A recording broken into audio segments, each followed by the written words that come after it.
the racing season has been, I think, one of the best that we've seen in the last 10 years.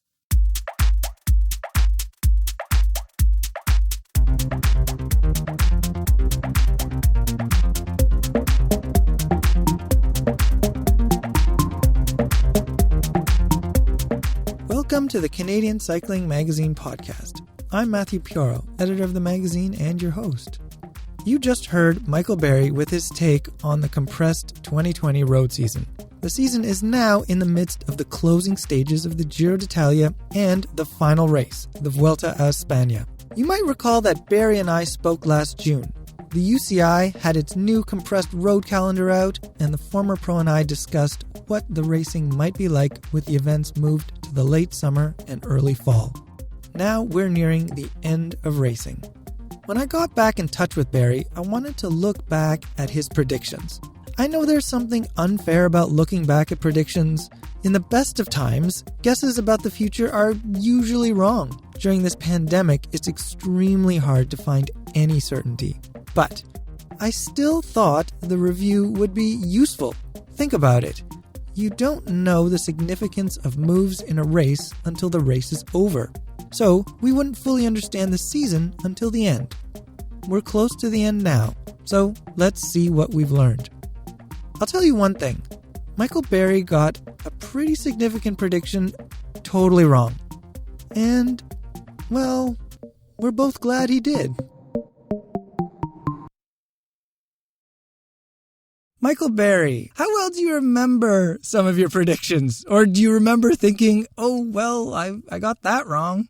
I actually didn't even think the season would happen just based on the predictions by the scientists, the epidemiologists, that we were going to go into a second wave. I thought the season might start and then it would come to a grinding halt. I'm happy to say I think that my predictions were off. Sadly, we have seen some cases come up in races, and now the Giro is being faced with a number of cases, and there is talk of it being stopped early. So we'll just have to see how that goes. There have been a few teams have already pulled out. Paris-Roubaix was canceled. But overall, the season has been really exciting. The racing's been great. We're watching the Giro and Tour of Flanders at the same time, which is pretty fun. Yeah, that was a bit head-spinning. And I should just mention to listeners, we're recording this on the Giro's rest day, but this is coming out in the midst of the final week, which we hope is still going on as you're listening to this. In June, there was discussions of bubbles. There was talk about race bubbles and team bubbles, and to be honest, I wasn't sure how they're going to work. But we saw them in action at the Tour de France, and I guess the Giro, we might get into that, and recently the Tour of Flanders. There seems to be some differences in either the effectiveness of these bubbles or in their implementation. What do those differences say to you? I think a lot of it has to do with the cultures, the time in COVID where it's been taking place. There's probably some apathy that develops within both the peloton and the spectators as to their precautions. It's happening all through society now as we enter the second phase of the pandemic. So those are a couple of factors. Also, the cultural differences. Some cultures are a lot better at following rules than other cultures. So you can see that just based in how the seasons have unfolded, I think, and how the spectators are, whether or not they're wearing their masks at the side of the road. I mean, when you have spectators at the side of the road, it's pretty hard to enforce whether or not they're wearing masks and how close they're coming to the riders. What we've seen recently in a lot of races in Tour of Flanders was remarkable because that's a race where you have hundreds of thousands of people watching. The roads are just packed with people pretty much throughout the entire race. And this year there were very few spectators at the roadside, and those spectators who we saw were quite a distance apart. So it was remarkable that they were actually able to implement that during the race and enforce it. So a lot of it, I think, has depended on at every level, from the riders themselves to the staff, to the race organizers, to the spectators, to the government where the race is taking place, how they're enforcing their their precautions or their, as to avoiding COVID and the spread of it. And that's what we're seeing in bike racing right now. And also at the time when the Tour was on, we were just entering France and Europe was just entering the second phase of COVID, whereas now they're getting pretty deep into it already. So you can see those numbers have just like grown exponentially in the last month. It does seem like the Giro got, and I think organizers suspected this at the Giro, that they got the short end of the stick in terms of timing, because the Tour it came online early on in the after things started opening up. And then, as cases mounted, the Tour de France came to a close, and then the Giro just inherits the rising caseload. I wonder how much is also on the organizers and their diligence. At the Giro, there's stories of teams not only sharing hotels with each other, but also of other guests in hotels, and things are just not kept as rigorous. How much of that falls to the organizer? Which certainly falls to the organizer. I guess in their defense, in a lot of towns, it's hard to find enough hotels, just generally enough housing for an entire race. There will be compromises, but that said, if I was the director of one of those teams and I saw that, I would immediately have the riders isolate themselves. Why would you eat off a buffet if you see other people eating off a buffet? I hope the riders didn't do that. If they were, that's just, stupidity on the team doctor's part and the team manager's part to even let them do it. The riders should know better as well. Like this, there is quite a bit of education around this already, and it's up to the teams and the riders to protect themselves on some level. But that said, ultimately, the organization shouldn't be putting them in those situations. And if they are putting them in that kind of a situation, the team should be aware of it going in, just so they're prepared and they have, their own kitchen and their own chefs and can isolate themselves within the hotels. How rigorous do you think the Vuelta's COVID protocols will be? Just based on my experience having ridden the Grand Tours, the Vuelta would be one of the easier races to implement the protocols, just because there are fewer spectators. The Spanish tend to watch the race on television as opposed to going to the roadside, and then also the hotels throughout Spain are quite new. They're fairly big, a lot of them. It's rare that you're in a small hotel. I think generally speaking, it should be easier for them to implement it. The infrastructure overall is a lot more open in Spain as opposed to in Italy or in France. So you're in fewer small towns. The starts are usually outside of the towns. It should be easier for them to implement all of that. And then also it's under the umbrella of the ASO, and it sounds like they did a pretty good job at the Tour de France of controlling things. The Vuelta organizers have hindsight as well. They can see what went wrong at the Giro and at the Tour de France and the other races and how they can improve on that. So it's in everybody's best interest that these races can go on. Cycling financially really needs it. The riders need to be racing. The season needs to be completed just for financial sustainability. But that said, it shouldn't come at the rest of people's health either. You mentioned riders taking some initiative in a way, or also being educated in what they should look out for. How much, say as workers, can riders in the pro peloton advocate for their own safety? How much clout or say do they have? That's been a problem for years now.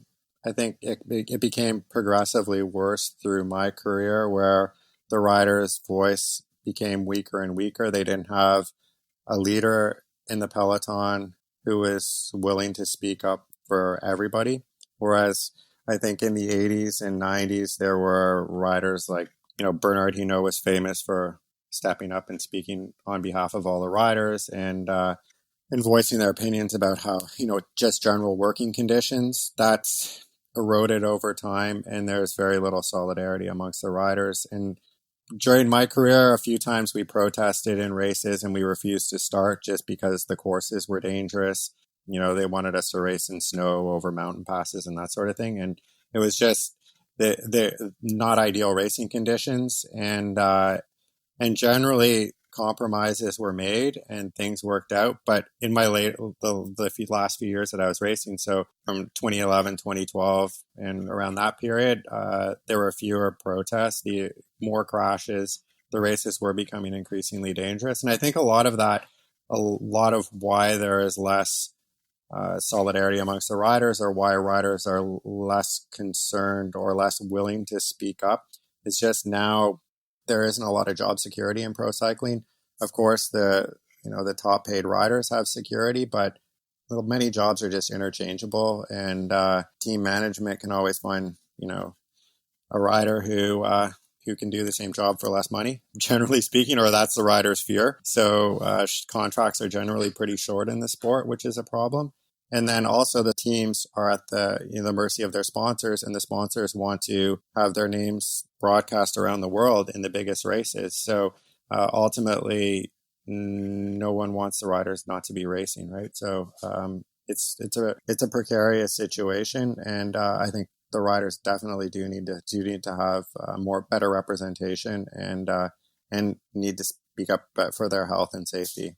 It's been apparent, I think, through COVID. You see it in the Giro right now. If there are riders who are feeling uncomfortable with the situation, they're not really going to be willing to speak up, because everybody wants to be racing, because a lot of riders right now need contracts next year, and many teams are looking for sponsors and perhaps could fold at the end of this season. So there will be many riders looking for jobs. You don't want to be the one speaking up and rocking the boat.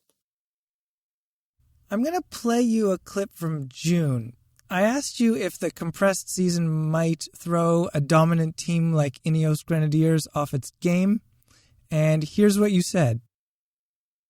Ineos has a massive budget. They have all the majority of the best riders in the peloton. They have a ton of options for pretty much every Grand Tour and race they ride, and they're extremely good at controlling the variables and planning. So it'll be difficult for the other teams to skew that process and their goals, just because they've really figured it out, and they also have the budget to tackle change really quickly and effectively.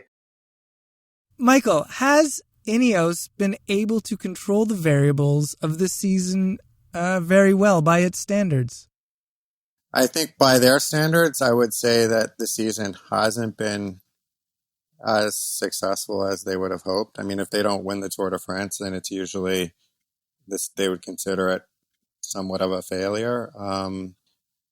They perhaps didn't control the variables as well as they could have, in that their team leaders were not as well prepared for the race due to injuries or just lack of fitness as they should have been by the time the Tour de France came around. And I think they were also faced with the fact that, and Dave Brailsford has said this in interviews, is that the competition has stepped up another level, and the teams are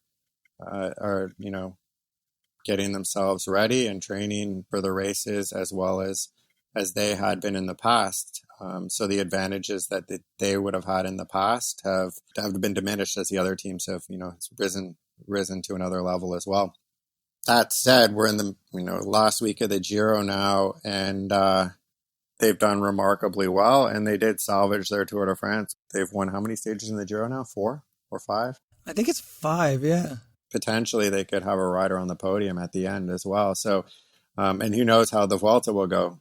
I would guess that when Brailsford and the management looks at how the season went, they would look at as maybe not as a complete failure, but they did mismanage it, and they will no doubt take learnings from this year and just work to improve for the coming season and rebuild their team so that they're stronger and they fill those gaps. In June, we spoke about Peter Sagan and what his season might look like. We knew he was planning to do the Giro, but we weren't sure about the Tour. He's done both. What do you think about that decision? He's a remarkable rider. I watched his Giro stage win the other day, and it's phenomenal. He's constantly placing second, third, whatever. He's always up there in the bunch sprints. He's extremely consistent. He hasn't won as much as he has in past years, but he's just a phenomenal bike rider. And that stage victory he had the other day was really quite remarkable. And you can see he's not, to do what he did last week after the bulk of racing he had, it seems like he's maintaining his fitness, or he's even getting better. So, he didn't win a green jersey, but he was pretty darn close, and he's still performing well now. I think based on the season coming to an end fairly soon, probably doing those Grand Tours, which is, I think, what I said earlier in the year, doing 2 Grand Tours back to back will only gives him a good bulk of racing, and it will help him going into the coming season. Before this season started, we were hoping Michael Woods would go to the Tour de France once again. He debuted in 2019 there. Instead, he did Tirreno Adriatico, then he did the World Championships, La Flèche Wallonne, and Liège-Bastogne-Liège. What do you make of his season?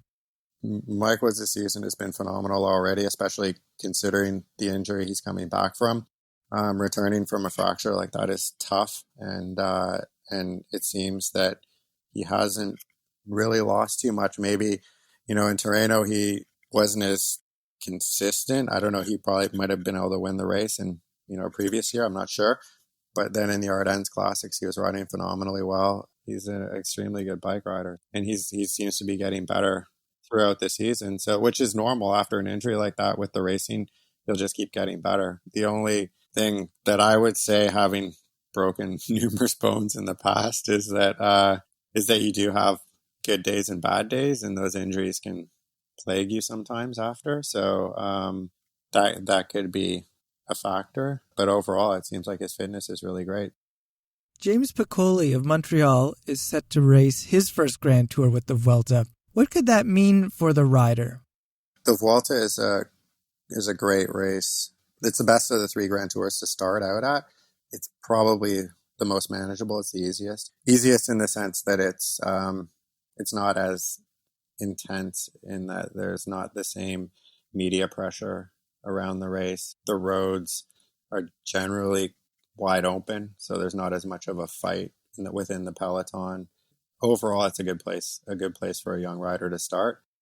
After many early changes to the women's road calendar, it remained mostly stable. A notable cancellation was, of course, Paris-Roubaix, which was supposed to debut as a women's race this year.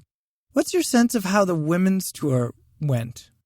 From the races that I saw, it was really exciting. The sad thing is the women just don't get the same representation that the men do, but that's building, and hopefully in the coming years they will have the same number of races and also the same media attention. What surprised you about the racing during this short season?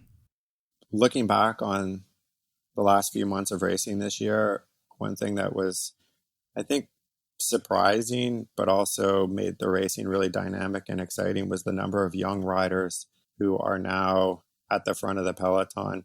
There are very few, of the old names from the past. There's like a whole wave of young riders that are on the podiums of the races, winning stages, and those riders, the way that they're racing, they're making for extremely exciting racing as well. They're animating the races, they're attacking, they're racing like kids. It's not as calculated racing, so it's been fun to watch, and I think a lot less predictable than it has been in past years. The Tour de France was a great example of that. The Giro's been a good example. Tour of Flanders the other day was extremely exciting to watch. It was one of probably the most exciting editions of the race that I've seen. And to see 2 guys who are such great rivals go into the Wout van Aert and Mathieu van der Poel go into the final kilometers together and sprint against each other was great. And just like this rivalry that they've had through cyclocross and since they were juniors to carry over into the pro ranks in one of the biggest races of the calendar was really neat to see. And so in that sense, like the racing season has been, I think, one of the best that we've seen in the last 10 years. What are your thoughts on the seemingly younger shift in the riders? Like you mentioned, we have Wout van Aert and Mathieu van der Poel, who are in their mid-20s, and they're already a major force. And then we have Tadej Pogačar, who just won the Tour de France. What is with this seeming trend of younger riders performing at all the big races? Is that a change in training? Is that a change in culture?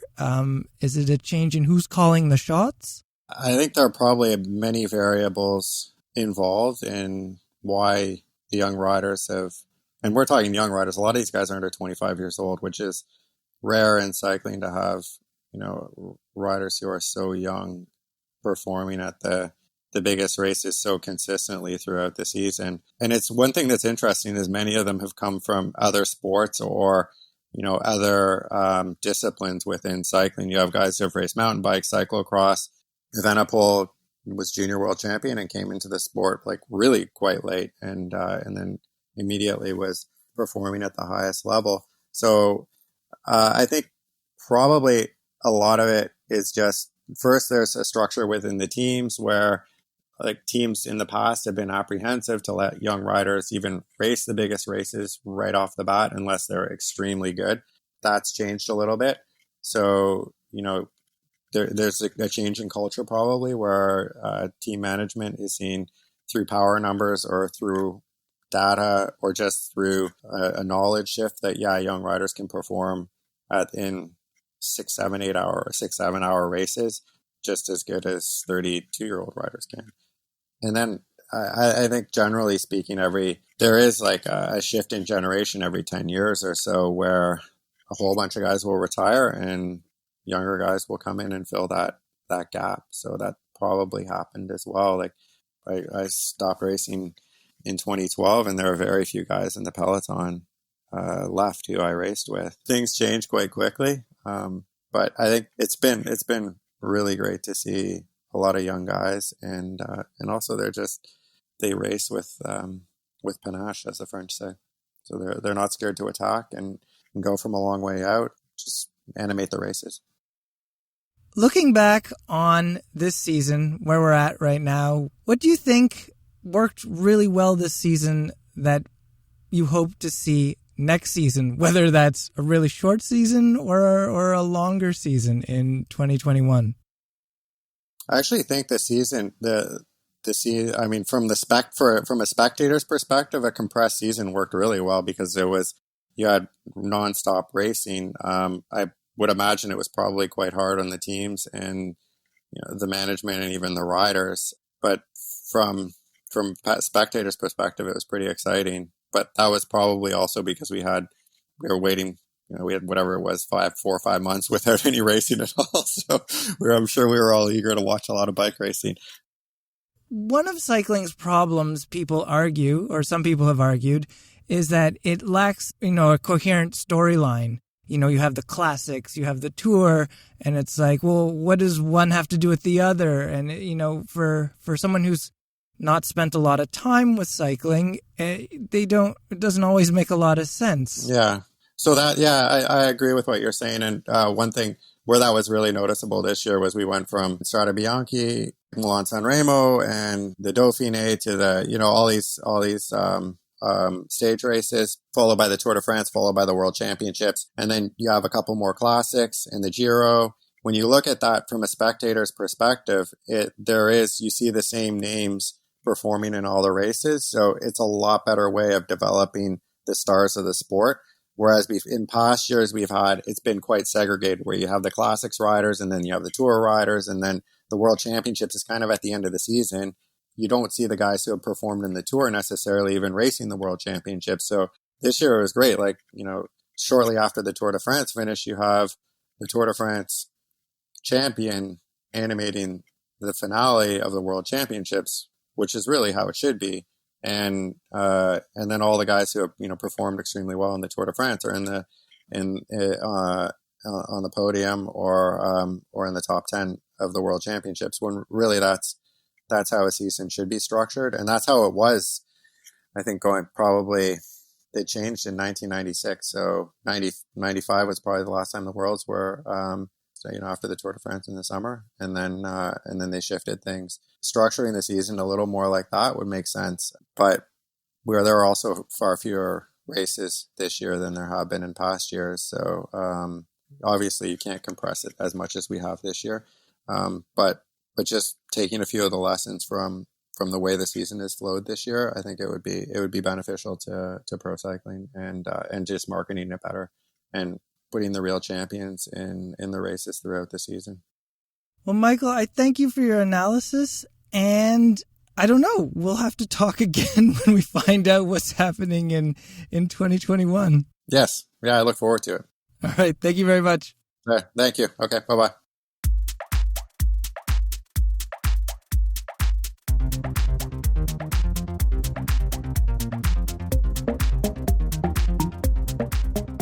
And that's the episode. It's written and edited by me, Matthew Piaro. I had help from web editors Rob Sterney, Terry McCall, and Lily Hanson-Gillis. The podcast is produced by Adam Killick. He composed the music, too. Thanks to Ontario Creates for its support. And thank you for listening. Please rate and review the show. Do enjoy the rest of the season's road racing, ride safely, and I'll talk to you later.